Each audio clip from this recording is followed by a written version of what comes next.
Hey there, it's Adam Z, and today we're going to talk about something that I think is going to take your 3D to the next level, and I think it's super fun as well, but it's something that a lot of people don't understand well, and they might even be a little bit scared of trying.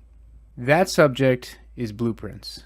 I am a guy who has taught myself blueprints from scratch and didn't have any prior coding experience or anything like that. So I know it's possible for everybody to start adding interaction to your scenes with real-time, with Unreal Engine 5, and seriously, it's tons of fun. Let's talk about it.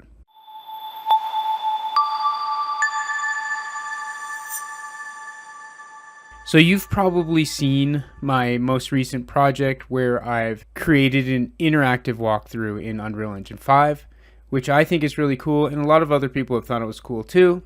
And the thing that sets it apart, of course, is the interactivity done with blueprints. So I want to go over the basic principles of what you need to understand to start coming up with your own blueprints and creating your own interactions. And it's actually not that complicated. If you understand a few basic things, you can start talking to the objects in your scene using blueprints and getting them to do stuff. So in this video, we're going to jump right in and start going over those basic principles, but there is a small catch. This is actually a two-part video. It's 2 lectures from my Unreal Engine course, which I am giving away for free here. However, I'm only going to post the first part, and I want you guys to see if it's useful, and then we'll see if we're going to post the second video as well. So watch this, see what you think, and let me know if you want to learn more. The way you can do that is by liking the video and subscribing to the channel if you're not already subscribed. And please feel free to let me know in the comments if you want to learn more or if you have any questions about what we're talking about. Okay, let's start with the basic principles and get right into the blueprints. You're gonna love it. Okay, I'm gonna break down the essential parts of blueprints in Unreal Engine as if you have no experience in coding or with blueprints, as if you don't know anything from the beginning. And I think you'll see, I hope you'll see, that it is not as daunting as it may seem, even if you don't have that experience. There are some basic principles that you can learn that will help you to do something that I think is extremely fun, and that is adding interaction to your 3D models. So follow along with me. We'll talk about those basic principles. By the end, you'll be able to create basic blueprints of your own, I have no doubt. So first, let's talk about how to create a blueprint. There's 2 different kinds of blueprints, the level blueprint and blueprint actors within your scene, which look like these guys. Let's start with the level blueprint, and I want to demonstrate something about the level blueprint that is unique. So let's select this chair and then go into the level blueprint, which we can find right here. Open level blueprint. Now with that chair selected in your scene and the level blueprint open, you can right click and say create a reference to that chair. And it grabs a little node. That's unique to the level blueprint because I like to think of it as applying to the whole level. So of course we have inputs in our game. That's a different video, but we have input set up so that it can trigger blueprints within our scene. Escape is one of the things we have set up, and we can have that quit the game for us. If we disconnect that by holding down Alt and hitting on the execute node here. So now since we have this reference here to our chair, we can say something like, if we drag out of here, we could say, okay, we can say set visibility. Now, an important thing with blueprints is to remember, we have this reference here, and when we drag out to the right, it gives us all the nodes that are applicable to what can be done to this static mesh here. And that's with context sensitive on. With context sensitive off, it will give us every node available. And you can see there's a million of them. Like there's a set visibility widget. A widget is like a menu. That doesn't apply to this, but there it is. So if context sensitive is on and we hit set visibility, now we're looking at set visibility static mesh component, which is what we want. So it actually is taking this reference to the chair, it's getting the component of the chair, if we look back at the chair, we can see how it's created. There's this parent object, and then there's the static mesh component underneath of it. Okay, so in the level blueprint, it's actually grabbing the parent object, then going to the static mesh component, which it did automatically when we went to set visibility. And then we can just say, okay, new visibility is unchecked. This is what's called a Boolean here. Boolean is either a yes or a no, a true or a false. Okay, so, but that's not connected to any kind of executable, so let's just link it up to here.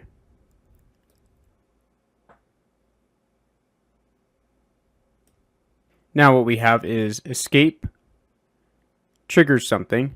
When pressed, it executes setting the visibility of something, whatever the target is of this node. And the target, we of course have a reference to the parent object of the chair and then the static mesh component of the chair. That's the target. The new visibility will be set to untrue. Let's just try that real quick. You always have to compile. Save for good measure. Close. Now when you play the game, that chair is going to disappear when we hit escape. Super simple. Except that we still have escape set up to quit the game somewhere else. Okay, I'm going to actually run this to, instead of escape, we're going to run it to pressing the number 1, which I can do by going here and saying, just typing in 1, right-clicking and saying 1, and then find the keyboard event 1. Now hit 1, and the chair disappears. Also brings up a menu that I've set up elsewhere, but the important thing is our chair worked, it disappeared when we hit 1. Okay, so that was pretty easy. Let's look at a few other things in the level blueprint. In here, it's important to know that there's also an event begin play and an event tick. Event tick happens on every frame of the game. Okay, so if we draw a blueprint off of here, this will happen every frame of the game. Event begin play, it says right on it when you hover over it, event when play begins for this actor. The actor in this case is the entire level. So when the level starts, this thing runs. You can see for me here, it's creating some menus and things. The event tick, there's nothing that I have running for every tick of the game. But if I did, I could say print string, and it defaults to saying hello. This is for in development only, so this is in game only, or this is in the engine only. When you package your game, this won't show up, but it is a useful thing to just demonstrate. When I hit play, I will now see a string appearing on the left side for every frame of my game. And of course, when I hit 1 again, my chair will disappear. And my menu will show up. Okay, so that's the level blueprint. Okay, you're probably thinking, dude, you said this wasn't that hard. Why are you still talking? Yeah, it kind of gets a little bit long. There's a lot to cover here, but trust me, it's worth the time invested at the beginning to understand these principles, and then you can just go with it, start adding your own custom interactions. And yeah, this is only video part 1, but stick with me a little longer. By the end of this, I think you'll be ready to start blueprinting. Other blueprint actors within your game will not work the same way because they don't apply to the entire level, meaning other blueprints won't have that chair inside of them, for example. So you have to get references to other objects in your scene that belong to other actors using different methods. Let's create a simple blueprint and look at some examples. If we go to the content drawer and say add, we can add a blueprint class to our scene, and we will just use an actor and we'll call it BP testing.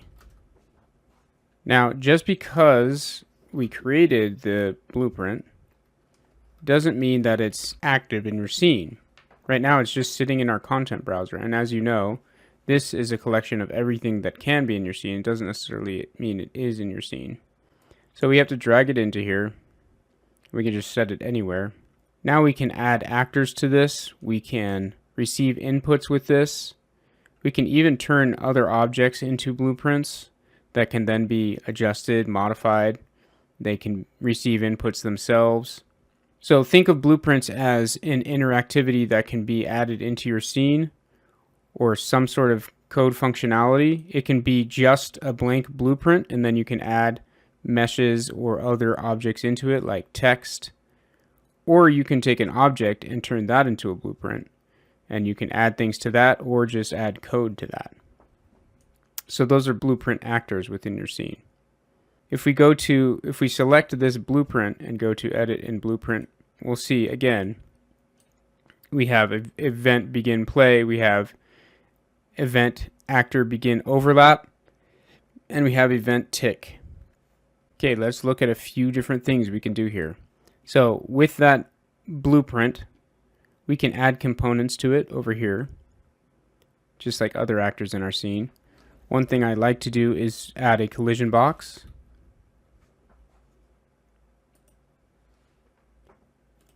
Okay, so now there's a collision box added to this blueprint.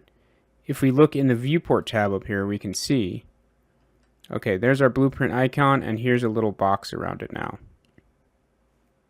That's our collision box. If we look in the viewport here, we now have a collision box. So we can add a static mesh to this, we can add text to this, we can add all sorts of different components. But what we'll do is just add this box, and then if we look over here, we can see now there's a box added as a child of our blueprint. Okay, and we can scale that individually, which I am going to do.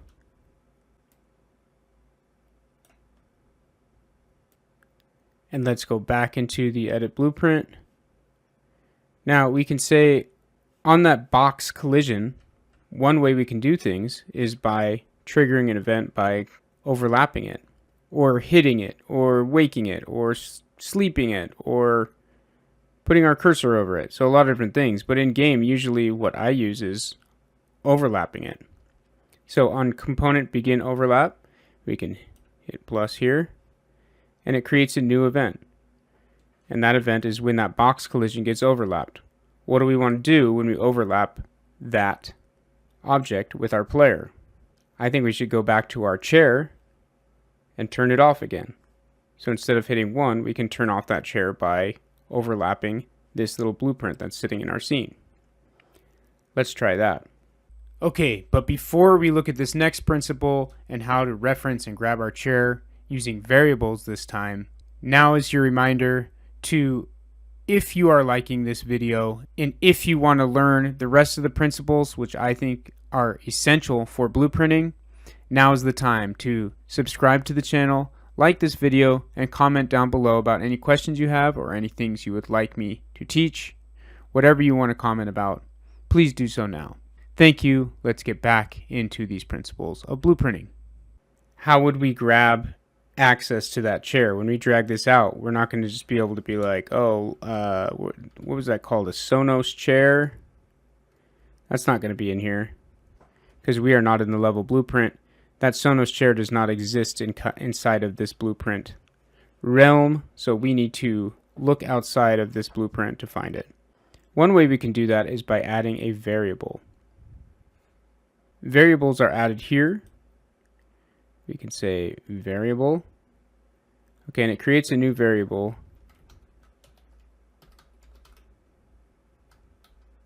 And you can see that variables have a type.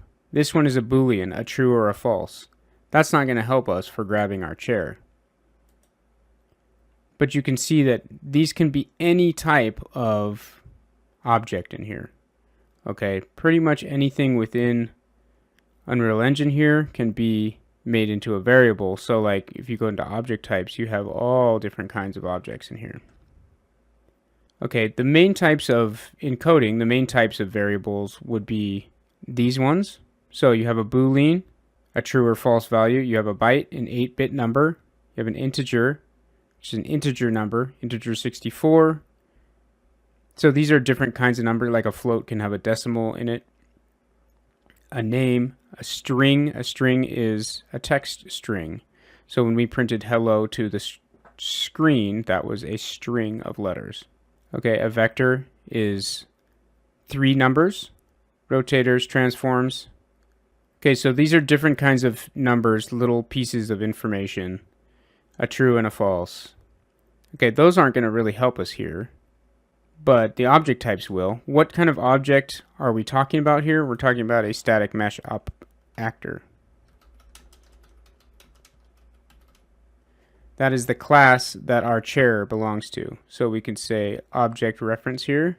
We could also get the whole class, which, like any static mesh, all static meshes in our scene belong to the class of static mesh actor, but we want to get a specific object here. And if you look in here and select the chair, you can see, okay, what is this? If you hover over it, static mesh actor. That's the class it belongs to. You could see that right here when I hover over it. Okay, so that's the kind of object we're trying to get. Now, how do we grab it? Well, we need to make this variable public. So as you see, variable is not public and will not be editable on an instance of this blueprint. Okay, well, what if we make it public? Now we can say over here, like, what category do we want this public variable to be in? Let's say we want it as test. Now you can see that categorizes it over here. But more importantly, it is now available. When we click on our blueprint here, we will have a section over here called test, and it'll say chair object, that's the name of our variable, and we can set it to something. And believe it or not, we can just click on this and say find any static mesh in our scene and set our chair object variable equal to that. So let's pick our favorite chair here. You can see it's now equal to that. Now we have a reference in this blueprint to that chair. So what do we want to do? Let's go in and make some functionality. Say when we overlap the component, the box collision component, let's do something. Let's hide our chair. So we just grab our variable in here and we say get the chair object, which is already set to our favorite chair. And let's again say set visibility of the static mesh component of that static mesh actor. So that's our target. Our variable is the target. The new visibility is set to false. And it happens when we overlap the box. Still got our hello going. We still have our chair will hide if we hit 1, but let's not do that. Let's just walk over here and overlap where that box would be and see if our chair disappears. There it goes. It's not coming back because we didn't code that, but when we began our overlap, it came back, or it disappeared. Okay, of course we could make it come back by doing some flow control, and that leads us to the next part of this lesson. One flow control trick we can use is flip flop. And flow control just means controlling the flow of where the code is going to go. So here we're saying flip flop. We're saying on A, the first time we overlap this thing, make this thing invisible. Now, on the second time we overlap this thing, let's say Control V, and copy this down here, turn it to on. Let's say on the second time we overlap it, let's do turn it on. Now this thing's going to need a target as well. It could be the same target as we already have up here because we're still going for that same chair. Now it should work as every time we overlap it, it disappears, and then we overlap it again and it reappears. Disappears, reappears. Okay, that's not super useful, but you get the point. And of course, on this box overlap, we could use a different event. What we'd actually do here maybe is say on component end overlap, and instead of a flip-flop, we would say on begin overlap, turn it off, and on end overlap, turn it back on. Okay? So that's a basic way to do this. I think that's a lot of information for one video here. Maybe we'll save the rest. There's some other essential things that we need to talk about. I'm going to put that in the next video, and we'll get more into some other ways to reference objects around our scene, some other things about flow control, some other important things about variables, and then we'll be set with the basic principles, I think, to start going forward to make our own custom pieces of code to do stuff within our scene. We've seen some really basic stuff here. I think this is great. We're getting started. We've made a few things happen. Now, let's go a little bit deeper. As a side note, if you just want to jump into the overall course, that is also easy to do with the links below. You don't have to worry about whether the second video gets posted or not.